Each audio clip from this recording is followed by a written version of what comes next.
Այսքան շատ ֆուտբոլասեր Մայրբուհում ֆուտբոլի ազգային հավաքականի գլխավոր մարզիչը չէր սպասում։ Մինչև հարց ու պատասխանին անցնելը ռեկտոր Արամ Սիմոնյանը որպես ֆուտբոլասեր նկատում է. ֆուտբոլի ազգային հավաքականի որակական փոփոխությունն ակնհայտ է, թիմի հանդեպ հավատը մեծ։ Մեր հավաքականի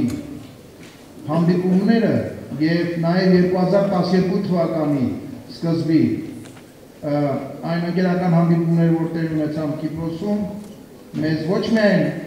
հպարտությամբ են լցնում մեր սրտերը, այլև վստահություն են առաջ բերում մեզ մոտ դեպի մեր ֆուտբոլի հավաքականի ապագա։ Ուսանողները բազմաթիվ հարցեր են ուղղում Վարդան Մինասյանին եւ ֆուտբոլի ֆեդերացիայի նախագահ Ռուբեն Հայրապետյանին։ Երբ են բարելավվելու բուհի մարզադաշտի պայմանները, ուսանողներին առաջին հերթին սա է հետաքրքրում։ Նախահաշիվ կանենք, տեսնենք,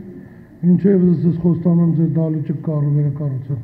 Ավագ սերունդը մտահոգվում է, ինչպես է լուծվելու մայրաքաղաքում եւ գյուղական համայնքներում ֆուտբոլային խաղադաշտերի բացակայության հարցը։ Ֆեդերացիայում այս խնդրին լուրջ են վերաբերվում, թե ֆինանսական մեծ միջոցներ են պետք մարզադաշտերի կառուցման համար, ձեռնունայն չեն նստում։ Ֆուտբոլիստների եւ մարզիչների սերնդափոխությունը ուշադրության կենտրոնում է։ Հանրապետության բյուջեն այդ հնարավորությունները առայժմ չունի։ Գյումրիում կառուցում ենք 8 խաղադաշտով փայլուն ֆուտբոլի դպրոց, ունենալ բարձրակ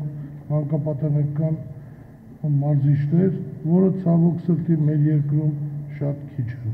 Ազգային հավաքականի առաջիկա հանդիպումը Իտալիայի ուժեղ ընտրանու հետ է։ Պատրաստ են արդյոք մեր տղաները դժվարագույն այս փորձությանը։ Վարդան Մինասյանն ասում է, առհասարակ մրցախաղերի նույն տրամադրությամբ են պատրաստվում։ Հույս ունենամ, որ մենք կազմի պատրաստ կլինենք այդ բոլոր խաղերին։ Մեր համար ամենաառաջնայինը դա որ ֆուտբոլիստները վնասվածքներ չունենան։ Ֆուտբոլասեր ուսանողին ուզում են ներկա լինել մեր հավաքականի տեղական ելույթներին, բայց տոմսերը մատչելի չեն։ Ռուբեն Հայրապետյանն ասում է, որ կուզեր բոլորովին անվճար դարձնել հայ ֆուտբոլասերների մուտքը հավաքականի խաղերին, բայց FIFA-ն իր կանոններն է պարտադրում։ Ֆեդերացիայի նախագահը կոչ է անում չափսոսել տոմսի գումարը։ Հայաստանի ազգային հավաքականի տոմսերը թանկ չեն։ Ազգային հավաքականը ազգային արժեք է։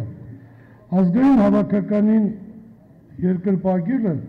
մարզադաշտ գալը, տոմսեր գնելը նաև օգնություն է ազգային հավաքականին։ Ռուբեն Հայրապետյանը հիշեցնում է, ֆուտբոլի երկրպագուից շատ բան է կախված։ Նրա ոգևորությամբ է պայմանավորված հավաքականի հաջողությունը։ Գեղանուշ Աբրահամյան, Նարեկ Եղիազարյան, ժամը լրատվական։